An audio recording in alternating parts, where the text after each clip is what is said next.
Hoy están con nosotros Javier Ortega Smith. ¿Qué tal, Javier? Buenos días. Muy buenos días, España, muy buenos días, Rafa, y a todos los contertulios. Encantado de estar aquí. Muchísimas gracias. Mazali Aguilar, ¿qué tal? Buenos días. Buenos días. Pues hoy encantada de la vida, porque estoy coincidiendo por primera vez con mi letrado favorito, ¿no? Que... Sí, señora. Buenos días, España. Y Paco Trejo. La capitana siempre tan amable. Hombre, Sí. podemos empezar, si os parece, por la noticia. Y la noticia es que Vox ha pedido a las autoridades alemanas prisión provisional para Puigdemont, como manera de garantizar que este sujeto no vuelva a las andadas, ¿no? Claro, porque es evidente que si tiene la más mínima oportunidad va a intentar refugiarse nuevamente en Waterloo y va a intentar huir de un país donde evidentemente el delito de alta traición federal, equivalente al delito de rebelión, le pondría en un tiempo relativamente breve, no vamos a decir que sean 2 días, pero tiene un tope máximo entre 10 y 60 días para la tramitación de ese expediente, y sabe que ese expediente le va a poner a disposición de las autoridades judiciales españolas y por tanto no lo va a tener tan fácil como hasta ahora. Vamos a pedirlo y vamos a estudiar todas las posibilidades en el tiempo que esté allí en Alemania, porque nuestra acusación popular, que siempre nos gusta decir que no es la acusación del interés de un partido político, sino que es la acusación de la inmensa mayoría de los españoles que no aceptamos que un delincuente pueda estar atentando contra la unidad de España, haciendo proselitismo internacional y causando un daño terrorífico a la imagen de España, y además haciéndolo con nuestro dinero. Eso va de suyo con esta gente. Así que haremos todo lo que esté en nuestras manos para que él, como otros tantos, por ejemplo, Ponsatí, en estos momentos vamos a estudiar la posibilidad de solicitar igual medida en Escocia. Tenemos Ana Gabriel y Marta Rovira en Suiza. El resto de los exconsejeros se encuentran en Bélgica y, por tanto, vamos a ver si les vamos cercando el ámbito de movimientos y que tarde o temprano estén todos donde tienen que estar, que es en prisión provisional hasta que se celebre el juicio y evitando que hagan más daño, ya digo, a la imagen internacional y la posible reiteración delictiva. Mazali. A ver, me gustaría hacer... Voy un poco a hacer digamos, un giro, un punto de inflexión.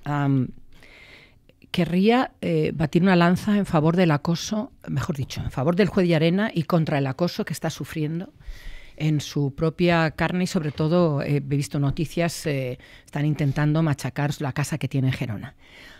Me encantaría... La Fiscalía ya ha pedido medidas de protección. Sí, pero me encantaría, como dice Paco, haber escuchado al gobierno diciendo algo al respecto, ¿vale?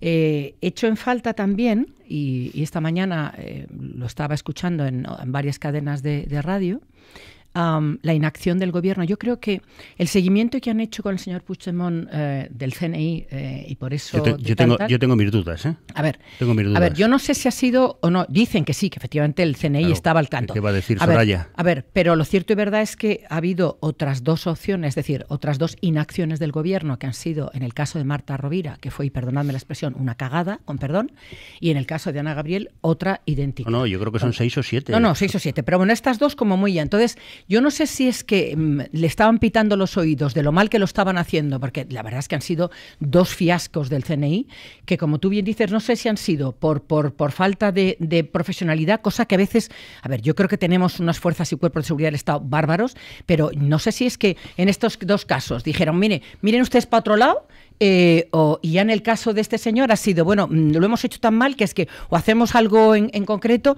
o desde luego se nos va a echar encima a todo el mundo. Entonces, tengo esa duda. ¿Realmente lo han hecho ahora porque las 2 veces anteriores quedaron como cagancho en Almagro o porque realmente este era el momento de decir, mirad qué buenos somos y mira cómo lo estamos poniendo en el disparadero para que entre por Alemania? No sé, tengo la duda. Y luego quería hacer simplemente 2 cosas más. Hay gente del Partido Popular que se está poniendo las medallas. No sé si habéis visto el tuit del joven Arenas. Es que dan ganas de darle con algo en la cabeza y decirle, ¿pues usted se ha dado un golpe o cómo es eso? No sé, o sea... Bueno, yo creo ahora de repente todo el mundo, ¿sabes lo que te digo? No sé. Habéis mencionado una cuestión que creo que es fundamental y es la cuestión de la violencia. Violencia que, como ya hemos repetido hasta la saciedad, es el tipo básico para que pueda haber delito de rebelión y que en el Estado federal alemán para que haya delito de alta traición, que por cierto me encanta. Habría que recuperar para el Código Penal español el delito de alta traición, en el que probablemente estarían procesados no solamente quienes dan golpes de Estado, sino quienes por acción u omisión culposa lo permiten. Alta traición a la patria, alta traición a los intereses nacionales. Y yo estaba recordando la... Es que para que haya, perdona Javier, sí, sí. Para que haya traición a la patria, antes tiene que haber amor a la patria. Amor a la patria. Y sobre todo tiene que haber establecido el deber de defenderla, Claro. porque si no existe ese deber de defenderla, que viene en nuestra Constitución en el artículo 30, el problema es que parece que defender la patria es lo único que no se puede defender. Y cuando hablamos de la patria no estamos hablando de un trozo de tela, ni de unas notas de un himno, estamos hablando de los derechos y las obligaciones de todos los españoles, estamos hablando de la herencia recibida, del futuro que hemos de entregar a nuestros hijos y a nuestros nietos. Yo estaba recordando la entrevista de ayer en TV8, televisión catalana, secesionista igualmente. Te llamaron, ¿no? Sí, sí. Tuve una entrevista, sí, y en la que le tuve que recordar al presentador, digo, me llama la atención, perdone que se lo diga, que hoy usted no me pregunte por las acciones llevadas a cabo por Policía Nacional y Guardia Civil, que se acuerda que usted insistió mucho en recordarme cómo había actuado con la fuerza contra unos pobres manifestantes que pasaban por allí, que no estaban organizados, dichose con ironía, que dicen que en la radio no se entiende. Y yo le tuve que decir, Policía Nacional y Guardia Civil el 1 de octubre estaban cumpliendo con su deber, cumpliendo instrucciones de los jueces, de los fiscales, y estaban restableciendo el orden público.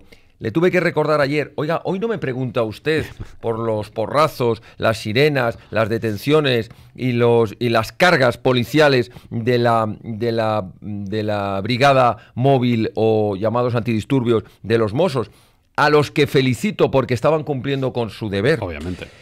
Cuando se nos habla de violencia, traemos a colación, después de haber tenido que estar escuchando durante maratonianas horas a Teresa de Calcuta convertida en Jordi Sánchez, que nos hablaba de la paz, de la concordia, del amor. La ANC era una especie de asociación pacifista por el buenismo mundial. Y resulta que el último Twitter oficial de la ANC llamando a levantarse para defender la república, la independencia y no dar un paso atrás. Y por último, perdóname Marceli, porque no se me olvide ninguno, he hablado de la 8 y los Mossos actuando, he hablado de la ANC y ahora vamos a hablar, que también lo estaba citando, del presidente del Parlamento. Este personaje, siniestro personaje, ridículo personaje, que se atrevió a hablar de presos políticos delante de magistrados, jueces, delante del Poder Judicial. Por tanto, ¿qué tenemos que acabar de una vez por todas, aparte de sentarles en el banquillo y de condenarles? Tenemos que acabar con la falsedad y la demagogia de un lenguaje que es falso y que hay que empezar a llamar a las cosas por su nombre. Y violentos no somos los que defendemos la ley y el Estado de Derecho. Violentos son los que dan golpes de Estado y los que lanzan a las turbas, es así, las turbas secesionistas en las calles, a vulnerar las normas y a atacar a la policía. Se te ha olvidado decir la pregunta magnífica que te hizo el señor que te estaba entrevistando ayer. No sé si lo oíste. Le pregunta si no ellos no... Sí, así, tal cual. ¿Ustedes no se creen responsables de lo que está sucediendo con las manifestaciones? Es que fue... Este fue el de Radio Cataluña, el de RAC. Ayer por la tarde, yo sí, por la tarde. Yo no daba crédito. Me dijo, pero además ni siquiera lo hizo para disimular, generalizando. Dice, usted no se considera responsable de la violencia que hay en las calles. Digo, ya, pero a ver, no le he debido entender la pregunta, repítamelo. Repítamelo. Y le digo, mire, responsables son los que lanzan a la gente a la calle, responsables son... Me faltó un detalle y luego me arrepentí. No, responsables son medios de comunicación como el suyo, que señalan en la diana, poniéndonos como responsables de los altercados, porque si en esas calles, por un pelotazo de la policía, por un atropello de una furgoneta, o simplemente porque se pega un golpe contra una pared, uno de los manifestantes sufre, me van a poner a mí como responsable de lo que ha ocurrido. Ustedes, desde los medios, ponen dianas y señalan como responsables de la violencia que ustedes mismos generan desde sus medios de comunicación. Por cierto, ayer un chavalito muy joven que se atrevió con valor a esgrimir a levantar una bandera de España, le pegaron un par de puñetazos que además lo vimos en la televisión. Sí. Lo ha puesto Gaceta.es para quien lo quiera ver. Los suaves, ¿sabes? Los no violentos, los pacíficos. O sea, que es que... Rafa, yo creo que es importante lo hemos repetido muchas veces aquí, pero para mí es la cuestión clave. Y desde Vox vamos a hacer un esfuerzo explicativo y un esfuerzo didáctico, político didáctico, con todas las posibilidades que estén a nuestro alcance. Permítaseme el símil. Lo que estamos combatiendo ahora con el golpe de Estado es un grave tumor que puede llevar a la muerte de la nación. Pero una vez extirpado el tumor, hay que ir a por las causas que han provocado ese tumor. Eso es. Y las causas tienen unas causas inmediatas y tienen unas causas remotas. Empecemos por las remotas. Sistema de comunidades autónomas. Un sistema que bajo la apariencia de una falsa descentralización, lo que ha creado son auténticos reinos de taifas, donde el principio general es la desigualdad de los españoles ante la ley, donde el principio general es voy a lograr todo lo que me venga bien a mí, aunque sea en perjuicio de la región o provincia que tengo al lado, es decir, una competencia desleal entre españoles, y donde el principio de la descoordinación administrativa y la deslealtad nacional es palmario. Primera consecuencia a largo plazo. Y segunda, derivada de todo ello, la cuestión de la educación, que es fundamental. Hay que recuperar ya, con carácter urgente, la competencia de educación, la de sanidad y la de justicia, como paso previo a la disolución de las comunidades autónomas. Y no podemos olvidarnos tampoco de la cuestión de la fuerza. Yo no estoy de acuerdo en cuando se habla, y es una pequeña discrepancia, cuando se dice hay que disolver a los Mossos. No.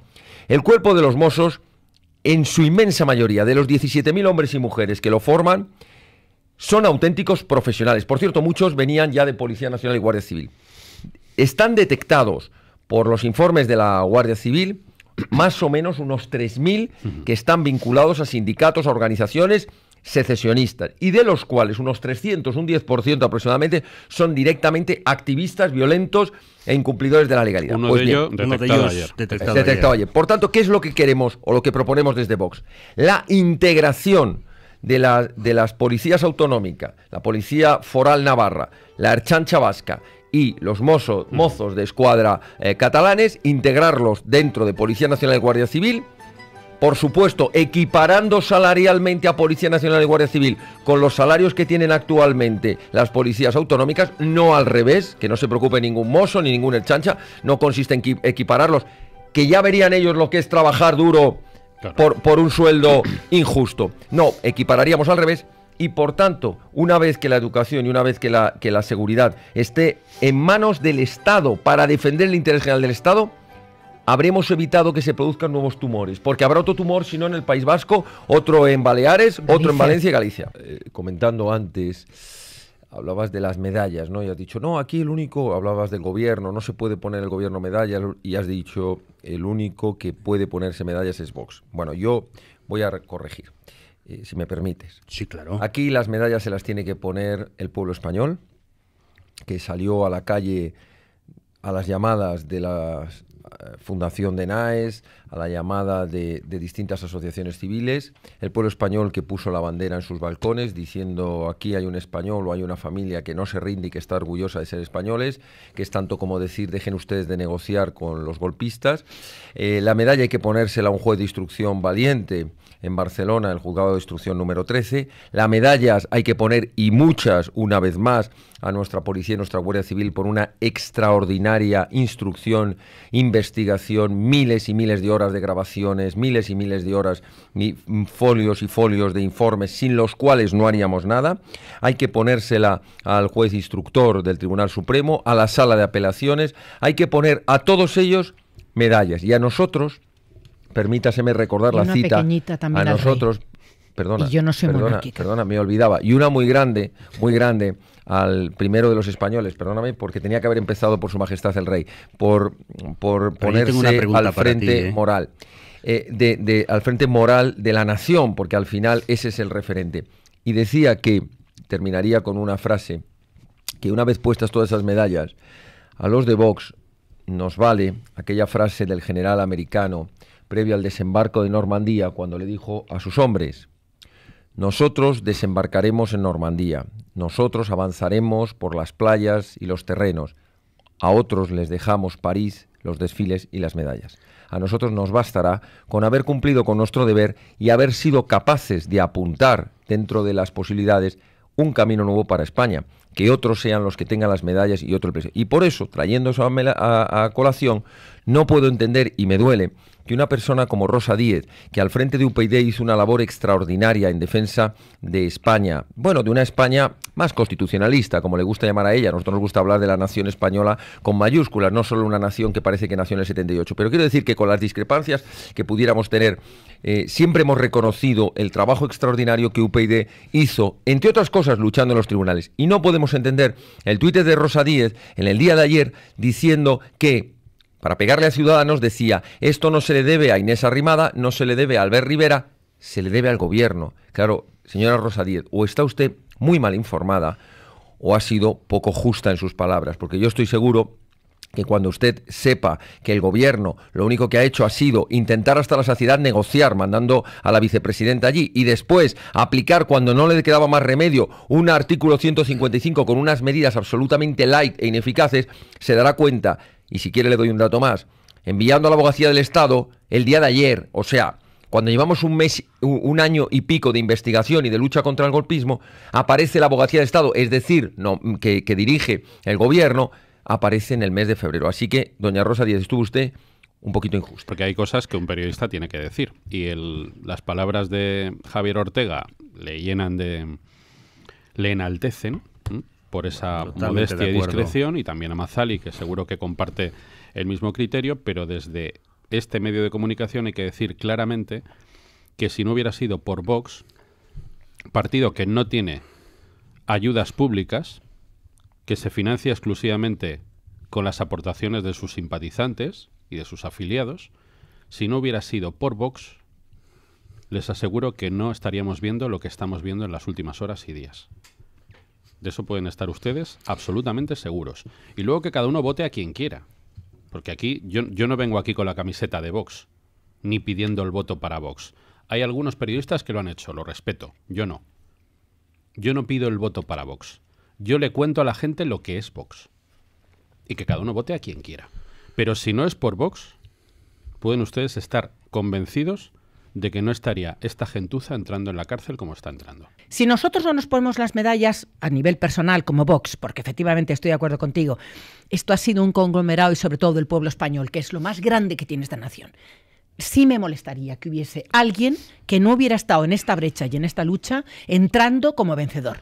Y no es que estemos aquí repartiéndonos flores, es que es de justicia esta casa y otros medios de comunicación. Sí, pero esta en concreto, Está en concreto en principio. Y luego otros que se han ido sumando, es verdad que les ha costado, pero bueno, han hecho una labor y hacen una labor importantísima, que es denunciar todo lo que está ocurriendo, dar voz al golpe de Estado, ponerle imágenes y sonido, porque es que si no, al común denominador de los españoles no les llega la gravedad de la situación ni les llega lo que se está haciendo. ¿Sabes, Javier, en qué nos parecemos Vox y este medio de comunicación sobre todo?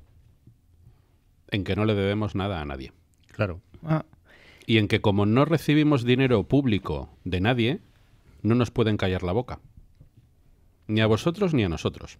Este periodista, y no me gusta hablar en primera persona de singular, es la última vez que lo voy a hacer, pero este periodista no le debe nada al Partido Popular. Ni al Partido Socialista, ni a Ciudadanos, ni a Podemos, ni a ningún partido político. Es de lo poco de lo que me puedo sentir más o menos orgulloso en esta profesión. Pues fíjate, y a vosotros os pasa igual. Que somos voluntarios. Claro. Ya somos dos. No le debéis ya nada. Ya lo sabes, Rafa, ¿no? Al comienzo. Esto yo lo he comentado en alguna ocasión y me siento muy orgullosa al respecto. Cuando yo llegué a Vox, había una serie de periodistas que estaban dando Pablo ya, que estábamos ahí prácticamente en la arena política, y uno preguntó, Santiago Bascal me presenta a un periodista y me dice, ella proviene del mundo de la empresa, bla, bla, bla, bla, entonces y me dice, bueno, ¿y usted cobra del partido? Digo, no, yo soy voluntario. Y dice, o sea, ¿usted trabaja por amor al arte? Y yo dije, no se equivoque, yo solo trabajo por amor a España. Bueno, a ver, para llegar al momento en el que estamos, que es exactamente la mitad del camino, para que nos entiendan procesalmente, hemos llegado al auto de procesamiento, es la mitad del camino. La parte más dura, que ha sido la instrucción, ya está acabada. Ahora viene la parte más técnica, la de afinar la acusación. Es verdad que si no llegamos a haber puesto en marcha todo el mecanismo de investigación a través de las querellas en febrero del 2017, aún añado más, si no llegamos a tener las pruebas y la experiencia que nos llevó el procedimiento del 9N contra Artur Mas, que de momento, como muy bien se estaba anunciando esta mañana en algún medio, y ayer lo dijimos y hoy lo repito, vamos a hacer todo lo posible para que no se nos escape, porque en ese auto de procesamiento ha habido una ausencia muy importante, que ha sido Artur Mas. Artur Mas, que fue el verdadero ideólogo político, no jurídico ni económico, que esos son los que tenemos procesados en el 13, que esos son Carles Vive Pisunyer, Luis Salvador Tenesa y Santiago Vidal. Fue realmente el que le dio la fuerza a todo el proceso, llamado proceso, mediante el 9N y la conexión, esto es muy importante, del 9N con el 27 de octubre, es decir, el golpe de Estado. No solo es así, sino que a preguntas de esta acusación popular, y más concretamente a preguntas del que les habla, Artur Mas reconoció una a una el haber participado en todas las reuniones del Comité Estratégico y del Comité Ejecutivo que vienen recogidas en la famosa Agenda Jové y el plan Enfocat, el documento Enfocat, que es la hoja de ruta del golpismo. Y él fue contestando, probablemente sin saber que yo me estaba refiriendo a esas reuniones que aparecen en esa agenda.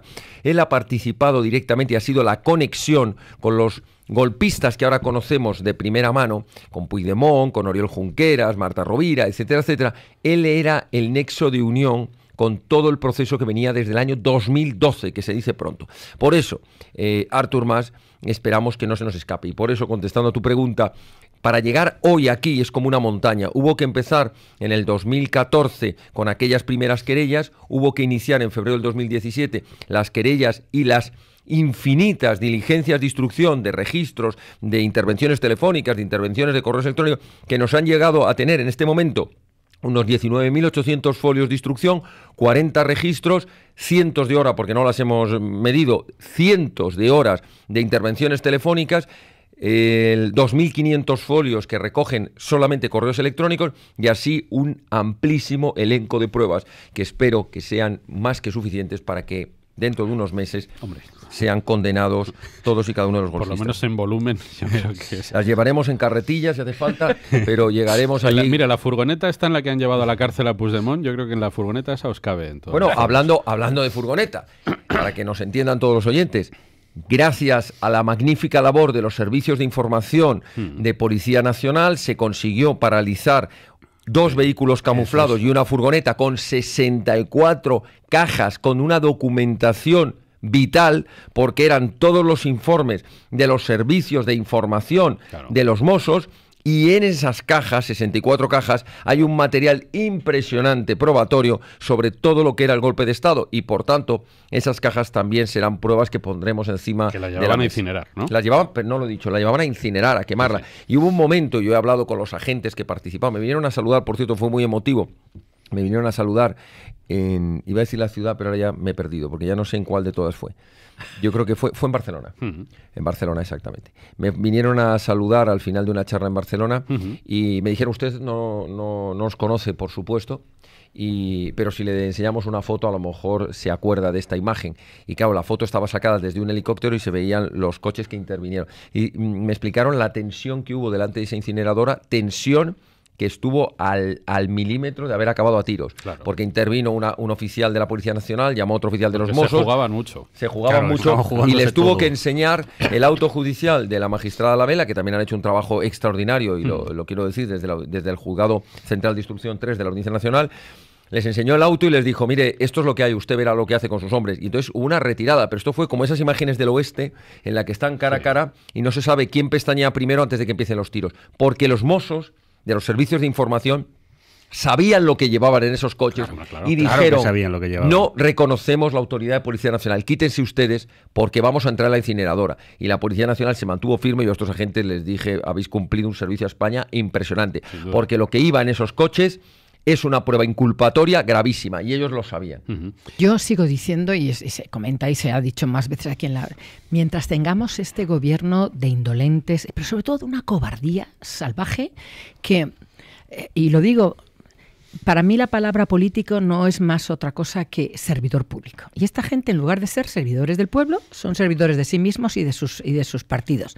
Y mientras el pueblo español no se dé cuenta o no reaccione, no despierte y vea el tipo de políticos que tenemos, pues seguirán votando y seguirán votando a esta gente. Y esta gente nos va a llevar... Pero fíjate. ¿A dónde nos va a llevar? Porque, a ver, Paco, lo que quiero decir es que si efectivamente no se prorrogan los presupuestos y cuentan con la aquiescencia del Partido Nacionalista Vasco, que no le quepa a nadie la menor duda que estos señores del PNV van a decir, ¿y de lo mío de qué? Y ese mío qué es no solamente dinero, sino que será el acercamiento de más presos vascos a Vascongadas. Y algunas otras cosas, como tú bien acabas de mencionar, es decir, y por favor, corramos un tupido velo de todas las porquerías que está haciendo y de todos los chanchullos que está haciendo. Y eso es una y otra y otra y otra por inacción del gobierno y porque no tienen lo que tienen que tener. Y no va a salir. El ministro de Asuntos Exteriores no va a salir. Que probablemente nunca debiera haber llegado. No, pero no van a salir. A ver, vuelvo a repetir que lo único que les interesa es el corto plazo, es decir, el corto plazo y la distancia corta. El gobierno español está a lo que está, es decir, a que le firmen los presupuestos, a poder seguir un poco más y olvídate, y está pensando ya en las próximas elecciones y a ver cómo hace para volver a azuzar al perro de Podemos y en tal, para que la gente vuelva a votar con el miedo. Es decir, es que no está en otra cosa, Paco, o al menos en mi modesta opinión no está en otra cosa. Es decir, los intereses de España no le interesan a él. Ellos tienen otros intereses que no son los de España ni los españoles. Por eso se están conduciendo así. Si tuvieran como referencia y como primer digamos, punto a tener en cuenta a España y a sus intereses, estarían actuando de otra manera. No les interesa España, solo se interesan a sí mismos. Estaba tomando notas desde que empezó la tertulia, que es una cosa que cada vez me gusta más, ir escribiendo palabras cuyo concepto tenemos que explicar bien. Y yo me ponía arriba, decía, basta ya de la dictadura de lo políticamente correcto, vamos a hacer el diccionario del pan y el vino vino. Y solo en esta tertulia he anotado, no son exiliados, son prófugos. No es el derecho a decidir, es una rebelión sediciosa. No son presos políticos, son políticos que están presos por cometer graves delitos. No se criminalizan ideas, se persiguen delitos. No es resistencia pasiva, es violencia o chantaje. Y por último, no estamos hablando de democracia, estamos hablando de partitocracia. De estas palabras hay algunas que en la sala del Tribunal Supremo escuchamos todas las sesiones 10 o 12 veces. Lo de los presos políticos, lo de que se está criminalizando ideas, lo de que ha habido resistencia pasiva.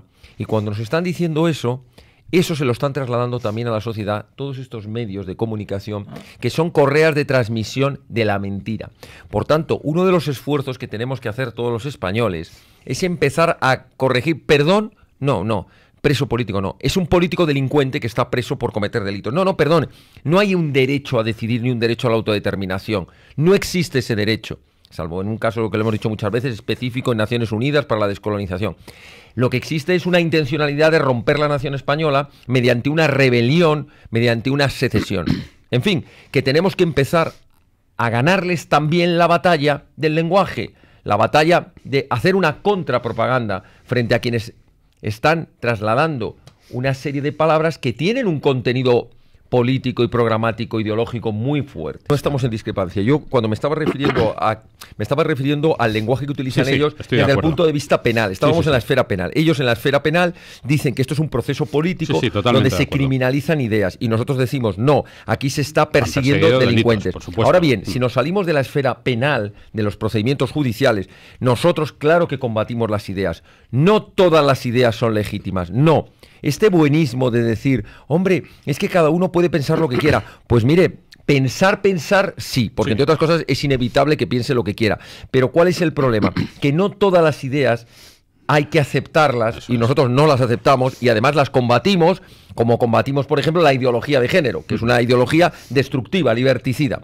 ¿Y dónde se combaten esas ideas? En el plano de la dialéctica política y, por supuesto, en la dialéctica intelectual, me refiero en conferencias, en libros, en artículos, en tertulias, allá donde se saque la ideología nefasta, nosotros la combatimos. Porque quien niegue eso estará aceptando que las ideas, por ejemplo, supremacistas del nacionalsocialismo, del fascismo, del marxismo, son ideas que hay que respetarlas. No, hay que combatirlas.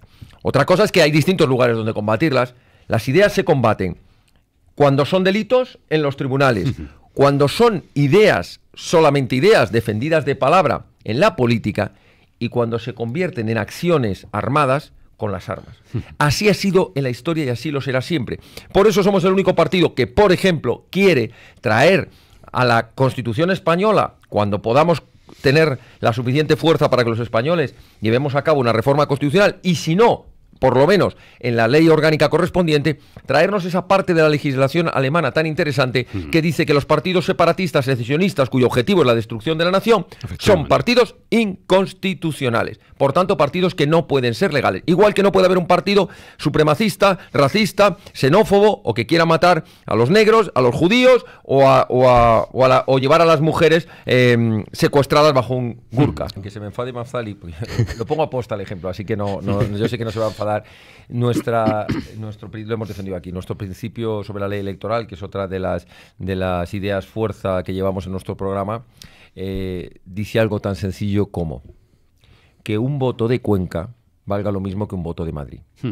Es decir, que si para conseguir un diputado hacen falta, por ejemplo, no sé, 100.000 votos, pues hacen falta 100.000 votos de madrileños, de barceloneses, de bilbaínos o de conquenses, porque vale lo mismo. Claro. Un español, un voto, y todos los votos deben valer igual. Con ese principio solucionábamos las aberraciones que se están produciendo en la política española y daríamos posibilidad a que otras opciones que recogen el sentir de muchos millones de españoles, por ejemplo, ese 40% de españoles que quiere o la devolución de parte de las competencias al Estado central o directamente la sustitución de un sistema de comunidades autónomas por un sistema con un solo gobierno, un solo parlamento y un solo poder judicial, con una importante descentralización administrativa, ese 40% tendría su reflejo en la soberanía nacional. Recordar aquí, por favor, que cuando estábamos hablando de los problemas que tienen las familias en Cataluña, que no quieren que sus hijos solo sean educados en catalán y que quieren que sus hijos sean educados en español, el ministro actual de Educación, el Méndez de Nada, dijo que no había ningún problema. Dijo que no había ningún problema. Sí, sí. Y dice que no hay ningún problema y efectivamente, ahondando en lo que tú estás comentando, llevan negando sistemáticamente que efectivamente se esté manipulando desde hace 40 años a estos niños que, como tú bien dices, ¿cuántas generaciones han pasado? 3. Pero naturalmente tú estás desde hace 40 años machacando la mente de los niños diciendo España nos roba, bla, bla, bla, bla, bla, y al final pasa lo que tú estás comentando, que salen, claro, ven a un chaval con la bandera española y se lanzan al cuello. Y precisamente no eran gente muy joven, pero es verdad que podemos tener un lío monumental simplemente por dejación de las funciones. A mí me gustaría terminar este programa. Unos segundos, Javier. 2 segundos, pero creo que seguro que lo habéis tratado aquí. Hemos hablado de la miseria de los políticos, hemos hablado de la miseria de los golpistas, y yo me quedo con el recuerdo, que no lo he podido hacer en otro programa anterior porque no pude venir la semana pasada, de Diego Díaz, ese guardia civil que cuando ve que su padre y su hija caen en un arroyo, se lanza sin preguntar a intentar rescatarlos, pierde su vida. Este hombre en Galapagar de Guillena, en Sevilla, un hombre de 53 años que llevaba desde 1990 en el cuerpo y que hizo una vez más leal servicio a España, con aquel lema de que su honor, el honor es su divisa. Ese ejemplo de un guardia civil que lo da todo, incluyendo su propia vida, al servicio de España, es lo que nos tiene que ayudar a seguir luchando contra quienes quieren convertir España en un lodazal. Pues así lo dejamos, con ese ejemplo. Gracias, Javier, por estar con nosotros. Gracias, Mazzali.